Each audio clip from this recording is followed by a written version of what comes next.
Hello friends, welcome back to my channel Guru Vashishtha institute. तो आज हम डिस्कस करेंगे capital receipts and revenue receipts. बहुत सिंपल है इसे समझना। थोड़ा सा आपको कंफ्यूजिंग लग सकता है, लेकिन जो जैसे मैं समझा रही हूँ उसको ध्यान से सुनिएगा तो आपको जो भी कंफ्यूजन है वो बिल्कुल क्लियर हो जाएगा। इससे पहले हम पढ़ चुके हैं, इसमें काफ़ी सारे टॉपिक्स हम लोग कवर कर चुके हैं। चैप्टर 2 का टॉपिक है ये, बेसिक अकाउंटिंग टर्म्स में।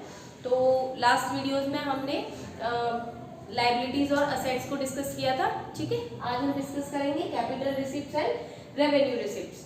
तो कैपिटल रिसिप्ट्स क्या होती है, पहले हम समझते हैं रिसिप्ट्स का मतलब क्या होता है। एज पर अकाउंटिंग रिसिप्ट्स का मतलब होता है जब हमें कोई अमाउंट ऑफ मनी रिसीव हो रही है, जो भी अमाउंट ऑफ मनी हमें रिसीव हो रही है उसको हम कहते हैं रिसिप्ट्स। ठीक है, तो अब समझना है कैपिटल रिसिप्ट्स क्या होते हैं। ठीक है, तो कैपिटल रिसीप्ट्स वो होते हैं जो कई सालों में एक बार अकर होती है। ठीक है, कोई भी अमाउंट ऑफ मनी जब हमें लॉन्ग पीरियड में या कई सालों में एक बार हो उसको हम कहते हैं कैपिटल रिसीप्ट्स। सपोज करिए बिजनेस चल रहा है, ठीक है, तो बिजनेस के टाइम पर 2, 4, 5, 6, 7 साल में एक बार आपको कोई भी अमाउंट रिसीव हो रहा है, उस अमाउंट को हम कैपिटल रिसीव कहेंगे। लॉन्ग पीरियड ऑफ टाइम में जब आपको कोई भी अमाउंट रिसीव आप करते हैं उसे हम कैपिटल रिसीव करते हैं। लाइक इसका एग्जांपल हम कैसे देख सकते हैं, मैंने इनसे नीचे आपको गिवन किए amount receive from sale of fixed assets and investment. अब आप अमाउंट जो भी रिसीव कर रहे हैं किससे, फिक्स्ड असेट से और इन्वेस्टमेंट से। अब आप बिल्डिंग सेल कर रहे हैं, आप मशीनरी सेल कर रहे हैं, आप फर्नीचर सेल कर रहे हैं। ठीक है, आपने कोई इन्वेस्टमेंट कर रखा था बड़ा, आपने उसको डिसॉल्व कर दिया। ठीक है, तो उसका जो अमाउंट आप रिसीव करेंगे वो कैपिटल रिसीव के अंदर आएगा। क्यों? क्योंकि आप डेली बिल्डिंग सेल नहीं करेंगे ना। कोई भी आपकी बिल्डिंग है तो क्या आप उसको डेली सेल करेंगे? नहीं ना। कोई भी आपके पास फर्नीचर है तो क्या आप उसको डेली सेल करेंगे? नहीं। आपने कोई बड़ा इन्वेस्टमेंट कर रखा है तो आप डेली इन्वेस्टमेंट डिसॉल्व करेंगे या मंथली इन्वेस्टमेंट डिसॉल्व करेंगे या हर साल? नहीं। ये वो receipts of amount of money है जो आप 2-4 साल में एक बार करेंगे या 8-10 साल में एक बार करेंगे। कोई बिल्डिंग है आपकी, अब वो खराब हो गई है, कुछ भी है, तो उसको आपने सेल कर दिया तो उससे आपके पास क्या आ गया, अमाउंट ऑफ मनी आपने रिसीव कर लिया। आपने इन्वेस्टमेंट है उसको डिसॉल्व कर लिया। कोई भी आपके पास फिक्स्ड असेट्स था, आपकी मशीनरी थी, आपके पास एक्स्ट्रा मशीनरी थी, आपने वो सेल कर दी, तो उससे जो भी आपको अमाउंट रिसीव हुआ है वो अमाउंट कैपिटल रिसीप्ट्स में आएगा। तो आप कैसे पता लगा सकते हैं, डिफरेंस कैसे पता लगा सकते हैं कि कौन सा अमाउंट कैपिटल रिसीप्ट्स के अंदर आएगा और कौन सा अमाउंट रेवेन्यू रिसीप्ट्स के अंदर आएगा। तो वो अमाउंट जो आप लॉन्ग पीरियड ऑफ टाइम में रिसीव करेंगे एक बार, उसे हम कहेंगे अमाउंट कैपिटल रिसीप्ट। ठीक है, एक और इसका डिफरेंस है, जब आप कैपिटल रिसीप्ट्स में अमाउंट रिसीव करेंगे तो या तो मतलब आपके जो भी असेट्स हैं वो कम होंगे और आपकी लायबिलिटीज इंक्रीज होंगी। ठीक है, क्यों? क्योंकि कैपिटल रिसीप्ट्स हम कहाँ शो करते हैं, बैलेंस शीट में कैपिटल साइड हम अपना ये जो है ये शो करते हैं। क्यों ऐसा क्यों कहा मैंने, आपके असेट्स में कमी आएगी। देखिए क्यों, ये amount receive from sale of fixed assets, जब आप अपने असेट्स सेल कर रहे हैं तो जाहिर सी बात है आपके असेट्स कम होंगे। ठीक है, इन्वेस्टमेंट भी आपके असेट्स है, बिल्डिंग भी आपका असेट्स है, फर्नीचर भी आपका असेट्स है। तो जब आप अपने असेट्स को सेल करके कोई भी पैसा अमाउंट ऑफ मनी रिसीव कर रहे हैं तो इसको हम दूसरे तरीके से भी तो समझ सकते हैं कि कैपिटल रिसीव वो रिसिप्ट होती हैं जो हम अपने असेट्स को बेच के रिसीव कर रहे हैं, तो इससे हमारे असेट्स में कमी आएगी। ठीक है, मैंने आपको ये another way of capital receipts की अंडरस्टैंडिंग समझाई है कि एक तरीका तो सीधा सीधा यही है समझने का, जब कोई भी अमाउंट जो हम बहुत लॉन्ग ड्यूरेशन के टाइम पे रिसीव करते हैं वो कैपिटल रिसीप्ट के अंदर आता है। दूसरा तरीका ये भी है, वो अमाउंट जिसके रिसीव होने पर आपके असेट्स में कमी हो रही है, ठीक है, वो अमाउंट आपका कैपिटल रिसीप्ट्स में आता है। ठीक है, क्यों? क्योंकि रेवेन्यू रिसिप्ट में ऐसा नहीं है। रेवेन्यू रिसिप्ट आपके असेट्स पर कोई भी इम्पैक्ट नहीं डालता है। कैपिटल रिसिप्ट है जो आपके असेट्स पे इम्पैक्ट डालता है, लेकिन रेवेन्यू रिसिप्ट में ऐसा कुछ भी नहीं है।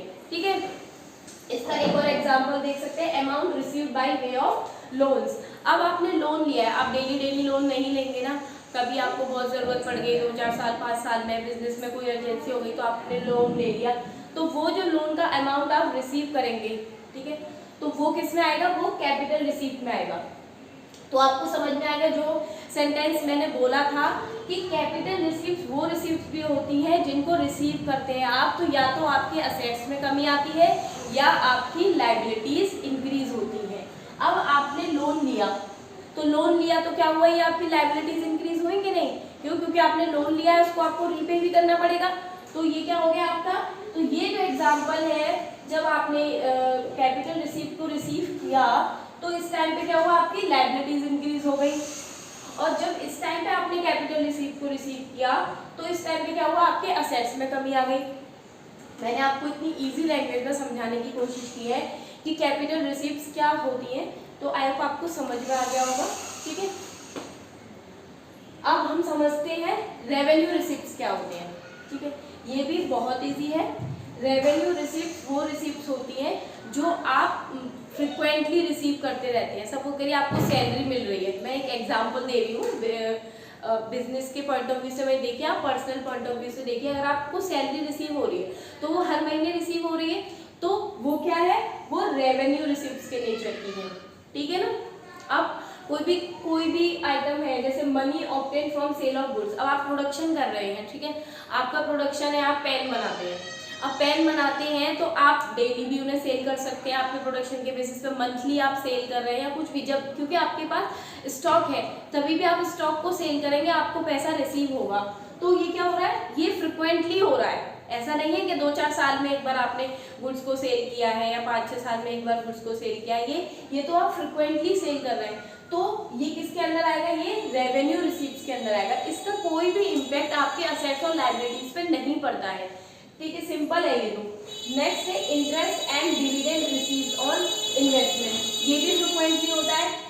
इन्वेस्टमेंट पे इंटरेस्ट क्या मंथली मिलता है, ठीक है, डिविडेंड भी वैसे ही आप रिसीव करते हैं, तो ये तो फ्रिक्वेंटली आपको मिल रहे हैं ना, तो इसीलिए ये भी रेवेन्यू रिसीप्ट्स के अंदर आती है। तो रेवेन्यू रिसीप्ट्स के अंदर वो रिसीप्ट्स आती हैं जो कि लॉन्ग पीरियड से रिलेटेड नहीं होती, फ्रिक्वेंटली आपको रिसीव हो रही है, या तो मंथली रिसीव हो रही है या ईयरली रिसीव हो रही है या साल में 4 बार रिसीव हो रही है, ठीक है। तो ऐसी रिसिप्ट्स जो आपको फ्रिक्वेंटली पैसा मिल रहा है जिन चीज़ों से, वो रिसिप्ट्स आपकी रेवेन्यू के अंदर आती हैं, और जिनको लॉन्ग पीरियड में आपको 2-4 साल में एक बार पैसा रिसीव हो रहा है, 5-6 साल में, वो जो रिसिप्ट्स होती हैं वो आपकी कैपिटल रिसिप्ट्स में आती है। मैंने आपको दोनों के एग्जाम्पल भी दिए हैं कि कोई भी मनी आप गुड सेल कर रहे हैं उससे रिसीव हो रही है, वो रेवेन्यू रिसिप्ट्स के अंदर आएगी, और इंटरेस्ट और डिविडेंड रिसीव कर रहे हैं आप इन्वेस्टमेंट पे, वो भी रेवेन्यू रिसीप्ट्स के अंदर आएंगे। ये कैपिटल रिसीप्ट्स जो है कहाँ पे हम मेंशन करते हैं, ये आप आगे समझेंगे, लेकिन एक ओवरऑल व्यू के लिए मैं आपको बता दे रही हूँ कि कैपिटल रिसीप्ट जो है बैलेंस शीट की कैपिटल साइड शो होती है। आप जब आगे बनाना सीखेंगे बैलेंस शीट तो आपको समझ में और ज़्यादा क्लियर हो जाएगा, और ये क्रेडिट साइड से शो होते हैं ट्रेडिंग और प्रॉफिट एंड लॉस अकाउंट में। क्लियर हुआ? तो आपको आई होप आपको इन दोनों का डिफरेंस समझ में आ गया होगा, दोनों का मीनिंग समझ में आ गया होगा। अब आपको कंफ्यूजन नहीं होगा कि कौन सी चीज़ अगर आपसे पूछ ली जाए तो ये किसके अंडर आएगी, तो आप उसे डिफ्रेंशिएट कर पाएंगे। तो अभी हमने समझा था कैपिटल रिसीप्ट्स और रेवेन्यू रिसीप्ट। अब हम पढ़ेंगे एक्सपेंडिचर क्या होता है। तो एक्सपेंडिचर वो कॉस्ट होती है जो हम प्रॉपर्टी एक्वायर करने पे या गुड्स या फर्नीचर, कोई भी चीज़ जो हम खरीद रहे हैं, ठीक है, या बना रहे हैं, उस पर जो पैसा खर्च कर रहे हैं वो होता है एक्सपेंडिचर, ठीक है। ये एक तरीके से बिजनेस के बेनिफिट पे ही पैसा हम खर्च कर रहे हैं। इससे क्या बेनिफिट किसको हो रहा है, बिजनेस को बेनिफिट हो रहा है, ठीक है। तो बिजनेस के बेनिफिट के लिए जो भी पैसा हम खर्च करते हैं वो पैसा किस में आता है, एक्सपेंडिचर में आता है। एक्सपेंडिचर एक तरीके से खर्चे होते हैं, लेकिन ये खर्चे किस लिए किए जा रहे हैं, बिजनेस के बेनिफिट के लिए। तो बिजनेस के बेनिफिट के लिए किए जाने वाले पैसे खर्च जो हम कर रहे हैं उनको हम एक्सपेंडिचर कहते हैं। सपोज करिए आपने कोई बिल्डिंग खरीदी, तो बिल्डिंग खरीदने में आपके पैसे गए, तो वो बिल्डिंग किसके लिए यूज़ कर रहे हैं, हम बिजनेस के प्रोडक्शन के लिए यूज़ कर रहे हैं। आपने ऑफिस बनाया है, उसमें ठीक है। तो वो बिजनेस के बेनिफिट के लिए हमने पैसा खर्च करा है ना, हम फर्नीचर खरीद रहे हैं बिजनेस के लिए, तो वो पैसा खर्च कर रहे हैं, तो उसका बेनिफिट किसको मिल रहा है, बिजनेस को मिल रहा है, ठीक है। या हम सैलरी दे रहे हैं अपने एम्प्लॉयज को, या इलेक्ट्रिसिटी बिल पे कर रहे हैं अपनी बिल्डिंग का, क्लियर हुआ आपको। तो वो जो भी अमाउंट हम खर्च कर रहे हैं वो अमाउंट एक्सपेंडिचर के अंदर आते हैं, क्लियर हुआ। ऐसे खर्चे जो हम कोई भी असेट्स को एक्वायर करने पे या बिजनेस की प्रॉपर्टी को एक्वायर करने पे, परचेज करने पे खर्च कर रहे हैं, उस अमाउंट ऑफ मनी को हम एक्सपेंडिचर कहते हैं, क्लियर हुआ आपको। एक्सपेंडिचर क्या होता है। अब एक्सपेंडिचर कितने तरीके के होते हैं, एक्सपेंडिचर 3 तरीके के होते हैं, capital expenditure, revenue expenditure and deferred revenue expenditure. ये 3 तरीके के एक्सपेंडिचर होते हैं। अब हम आराम से समझेंगे कि क्या कैपिटल एक्सपेंडिचर होता है, क्या रेवेन्यू एक्सपेंडिचर होता है, क्या डेफर्ड रेवेन्यू एक्सपेंडिचर होता है। बिल्कुल भी कंफ्यूज नहीं होना है, आराम से समझना है। तो समझते हैं कैपिटल एक्सपेंडिचर। कैपिटल एक्सपेंडिचर वो एक्सपेंडिचर होते हैं जो हम पैसा खर्च कर रहे हैं वो ज्यादा समय के लिए यूज हो, ठीक है। मतलब ऐसा नहीं कि शॉर्ट पीरियड के लिए, उसका जो बेनिफिट है वो हमें ज्यादा समय के लिए जब मिलता है, वैसा जो पैसा हम खर्च करते हैं वो कैपिटल एक्सपेंडिचर के अंदर आता है। तो समझ में आया। जो पैसा हमने खर्च किया, सपोज करिए हमने बिल्डिंग खरीद ली, तो अब बिल्डिंग खरीदने पर जो हमने पैसे खर्च करे, तो क्या वो एक साल में या 1 महीने तक ही हमें बेनिफिट रहेगा, हमें सालों तक उसका बेनिफिट मिलेगा ना। तो ऐसा पैसा जो हम खर्च करें जिसका बेनिफिट हमें 5-6 साल, 8 साल, 10 साल तक मिले, उस पैसे खर्च किए वाले को वो इसमें आते हैं, कैपिटल एक्सपेंडिचर पे आते हैं।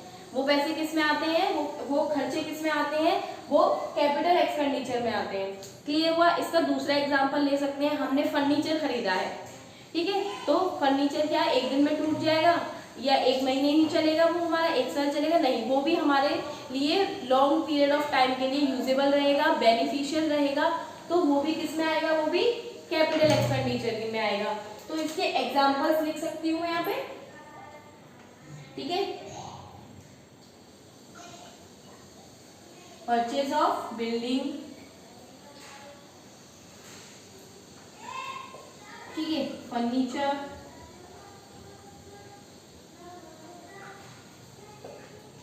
And etcetera. अब कैपिटल एक्सपेंडिचर आप रोज की लाइफ में भी, एक मैं आपको एग्जांपल देके समझाती हूँ। सपोज करिए आपने लैपटॉप खरीदा है, तो अब आप उस लैपटॉप को कुछ सालों तक संभाल के रखेंगे, आपकी वो कुछ सालों तक यूज आएगा, वो लैपटॉप आएगा कि नहीं, तो वो किसके अंदर आएगा, कैपिटल एक्सपेंडिचर के अंदर आएगा, ठीक है। अब कंपैरिजन करते हैं उसका रेवेन्यू एक्सपेंडिचर के साथ। रेवेन्यू एक्सपेंडिचर वो एक्सपेंडिचर होते हैं जो शॉर्ट पीरियड के लिए होते हैं, जो शॉर्ट टर्म के लिए होते हैं, ठीक है। तो अगर आपने ये पेन खरीदा है, तो क्या ये पेन बहुत सालों तक यूज करेंगे आप, नहीं ना, कुछ समय के लिए यूज करेंगे, हो सकता है 1 महीना चल जाए, हो सकता है 2 महीने चल जाए, इससे ज्यादा तो कोई पेन नहीं चलेगा ना। तो ऐसे खर्चे जो बहुत जल्दी जल्दी होते रहते हैं, फ्रिक्वेंटली होते रहते हैं, वो किस में आते हैं, वो रेवेन्यू एक्सपेंडिचर में आते हैं, ठीक है। तो कैपिटल एक्सपेंडिचर के अंदर मैंने डिफरेंस इसलिए करके बताया कि थोड़ा आपको और क्लियर पिक्चर हो, मैं रेवेन्यू एक्सपेंडिचर को आपको और अच्छे से समझाऊंगी। तो कैपिटल एक्सपेंडिचर के अंदर वो चीजें आती हैं जिनका बेनिफिट आपको सालों तक मिलता रहता है। अब आपने बिल्डिंग खरीद ली, वो भी आप बहुत दिनों तक यूज करेंगे, आपने फर्नीचर खरीद लिया, वो भी आप बहुत दिनों तक यूज करेंगे, तो ये ज्यादा टाइम पीरियड के लिए बेनिफिटेड रहता है बिजनेस के लिए, वो हमारा कैपिटल एक्सपेंडिचर कहलाता है, ठीक है। और इससे हमें क्या रहता है, इससे हमारे असेट्स में क्या हो रहा है, इंक्रीमेंट हो रहा है, ठीक है। तो जब हम कैपिटल एक्सपेंडिचर, ये पैसा जो हम लगा रहे हैं बिजनेस में, एक तो क्या होगा, इससे हमारे असेट्स इंक्रीज होंगे, ठीक है, और दूसरा क्या होगा, ये लॉन्ग टर्म के लिए बिजनेस को बेनिफिट प्रोवाइड करेगा। क्लियर हुआ आपको कैपिटल एक्सपेंडिचर। अब हम आते हैं रेवेन्यू एक्सपेंडिचर क्या होता है। रेवेन्यू एक्सपेंडिचर वो एक्सपेंडिचर होते हैं जिससे कि आपके असेट्स में कोई भी इंक्रीमेंट नहीं होगा, और लेकिन ये बेनिफिशियल होंगे आपके बिजनेस के लिए for a short period of time, with in a 1 year कह सकते हैं हम, ठीक है। तो जो शॉर्ट पीरियड के लिए पैसा खर्च किया गया है आपके बिजनेस के फायदे के लिए, ऐसा पैसा वो रेवेन्यू एक्सपेंडिचर में आता है। सपोज करिए कॉस्ट ऑफ गुड्स सोल्ड, अब मतलब जैसे अब प्रोडक्शन हो रहा है, प्रोडक्शन होने में पैसा जो खर्च हो रहा है, ठीक है, वो रेवेन्यू एक्सपेंडिचर में आएगा। या कुछ गुड्स आपको सेल करने हैं, बेचने हैं, उस टाइम पे पैसा खर्च हो रहा है, वो किस में आएगा? रेवेन्यू एक्सपेंडिचर में आएगा। आप एम्प्लॉयज को सैलरी दे रहे हैं, वो किस में आएगा? रेवेन्यू एक्सपेंडिचर में आएगा। आप रेंट पे कर रहे हैं, वो रेवेन्यू एक्सपेंडिचर में आएंगे। ठीक है, आप इलेक्ट्रिसिटी बिल पे कर रहे हैं, वो किस में आएंगे? ये सब एग्जांपल किसके हैं? रेवेन्यू एक्सपेंडिचर्स के हैं। ये सब पैसे जो आप खर्च कर रहे हैं अपने बिजनेस के बेनिफिट के लिए, इससे आपके असेट्स में कोई इंक्रीमेंट नहीं हो रहा है। ठीक है, लेकिन हाँ बेनिफिट है आपके इस बिजनेस को इससे। क्यों? क्योंकि आप जब एम्प्लॉयज को सैलरी नहीं देंगे, वर्कर्स को वेजेस ही नहीं देंगे, तो वो काम नहीं करेंगे आपके ऑर्गेनाइजेशन के लिए। जब काम ही नहीं होगा, जब प्रोडक्शन ही नहीं होगा, तो बिजनेस कैसे चलेगा? ठीक है, अब बिल्डिंग आपने खड़ी कर ली, उसका बिजनेस का मतलब इलेक्ट्रिसिटी बिल ही पे नहीं करेंगे आप, तो फिर इलेक्ट्रिसिटी नहीं आई, प्रोडक्शन, काम ही बिल्कुल बेकार। वैसे ही जब कोई बिजनेस मतलब अब हमारी बिल्डिंग खुद की है तो कोई बात नहीं, लेकिन अगर हमने बिल्डिंग रेंट पे ले रखी है तो हर मंथ हमें उसका रेंट पे करना पड़ेगा ना। तो वो रेंट आपके बिजनेस को बेनिफिट तो दे रहा है क्योंकि आप उसमें अपना बिजनेस रन कर रहे हैं, लेकिन उससे आपके असेट्स में कोई इंक्रीमेंट नहीं होगा, लेकिन वो आप खर्च कर रहे हैं बिजनेस के बेनिफिट के लिए और फ्रिक्वेंटली खर्च कर रहे हैं। इलेक्ट्रिसिटी बिल आप हर महीने पे करेंगे, एम्प्लॉयज को सैलरी आप हर महीने देंगे, वर्कर्स को वेजेस आप हर महीने देंगे। ठीक है, रेंट भी हर महीने पे करेंगे, और जो कॉस्ट आप खर्च कर रहे हैं सामान को बेचने में या उसको खरीदने में, तो वो जो कॉस्ट है वो भी आपकी फ्रिक्वेंटली होगी जब जब आप सामान खरीदेंगे और जब जब आप गुड्स को सेल करेंगे। तो वो सारे जो भी हैं वो किस में आते हैं? आपके रेवेन्यू एक्सपेंडिचर में आते हैं। ठीक है, मैं लिख देती हूँ यहाँ पर एग्जांपल आपके, लाइक सैलरी,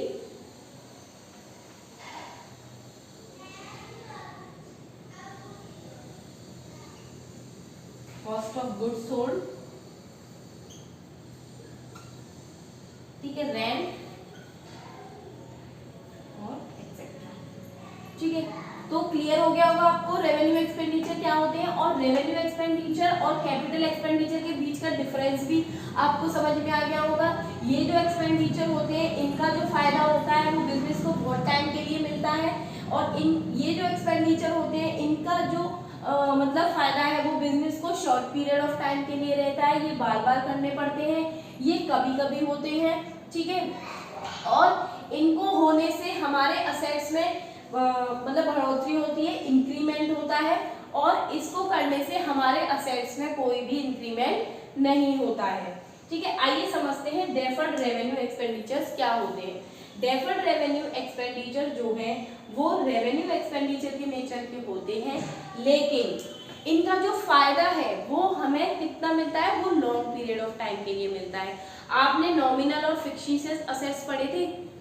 नॉमिनल और फिक्टिशियस असेट्स वो होते हैं जिनको आप डिसॉल्व नहीं कर सकते हैं कैश में, ठीक है, लेकिन उनका बेनिफिट आपके बिजनेस को कई सालों तक मिलता रहता है। ठीक है, वैसे ही ये हैं, उसी से कुछ मिलते जुलते, जैसे डेफर्ड रेवेन्यू उन जो असेट्स जो हम बता रही हूँ मैं आपको, नॉमिनल और फिक्टिशियस असेट्स जो मैं बता रही हूँ, उनको करने में जो खर्चे आते हैं वो डेफर्ड रेवेन्यू एक्सपेंडिचर होते हैं। क्यों? क्योंकि नॉमिनल और फिक्टिशियस असेट्स का एग्जांपल जो मैंने आपको दिया था, वो एग्जांपल दिया था मैंने कि एडवर्टाइजमेंट एक वो होती है जो हम एडवर्टाइजमेंट कर रहे हैं, उससे हमारे बिजनेस को फायदा है, वो हम मतलब बिजनेस के असेट्स की तरह यूज कर रहे हैं, नॉमिनल और फिक्टिशियस असेट। तो लेकिन क्या उसको आप कैश में डिसॉल्व कर सकते हैं? कैश में डिसॉल्व करके उसका यूज कर सकते हैं? नहीं, लेकिन वो बिजनेस के लिए बेनिफिटेड होते हैं। अब एडवर्टाइजमेंट को करने में जो खर्चे आते हैं वो इस हेड के अंदर आएंगे। ठीक है, तो इसको मानते तो हम रेवेन्यू एक्सपेंडिचर की तरह ही है, इसमें लिखा हुआ है रेवेन्यू एक्सपेंडिचर, नेचर तो इसका रेवेन्यू एक्सपेंडिचर वाला है, लेकिन इसके जो बेनिफिट है वो कैपिटल एक्सपेंडिचर वाले हैं। क्यों? क्योंकि आपने एग्जांपल लीजिए, आपने 2 लाख रुपए लगाए, कोई भी आपने मार्केट में प्रोडक्ट लॉन्च करा, नया प्रोडक्ट लॉन्च करा, और उसके एडवर्टाइजमेंट में आपने 2 लाख रुपए खर्च करे। अब वो 2 लाख रुपए आपने खर्च करे, अब वो आपके 4 साल तक चलेगा। ठीक है, क्यों? क्योंकि वो बार बार रिपीट होगा टीवी पे, लेकिन पैसे तो आपने उसके एक बार दे दिए ना, 2 लाख रुपए खर्च करे और उसका एडवर्टाइजमेंट हर जगह आपने करवा दिया। अब वो एडवर्टाइजमेंट आपका 4 साल तक चलेगा, तो खर्चा एक बार किया 2 लाख रुपए और आपको उसका बेनिफिट कितने साल तक मिल रहा है? 4 साल तक। तो नेचर इसका रेवेन्यू एक्सपेंडिचर और बेनिफिट इसके कैपिटल एक्सपेंडिचर वाले। तो वैसे ही, लेकिन इसका जैसे अब 2 लाख रुपए है, तो 2 लाख रुपए हम जो एक्सपेंडिचर है उसको हम 4 साल में डिवाइड कर देंगे। हर साल 50,000 50,000 50,000 करके हम उसे लिखेंगे अपने अकाउंट में। ठीक है, एक साल 2 लाख रुपए नहीं लिखेंगे, क्योंकि हमें उनका जो बेनिफिट है वो 4 साल तक मिल रहा है। तो 50,000 एक साल, फिर 50,000 दूसरी साल, फिर 50,000 तीसरी साल, फिर 50,000 चौथी साल। तो इस तरीके से ऐसे रेवेन्यू जो होते हैं वो डेफर्ड रेवेन्यू एक्सपेंडिचर के अंदर आते हैं। ठीक है, तो इसमें क्या लिखेंगे हम, एडवर्टाइजमेंट एक्सपेंडिचर।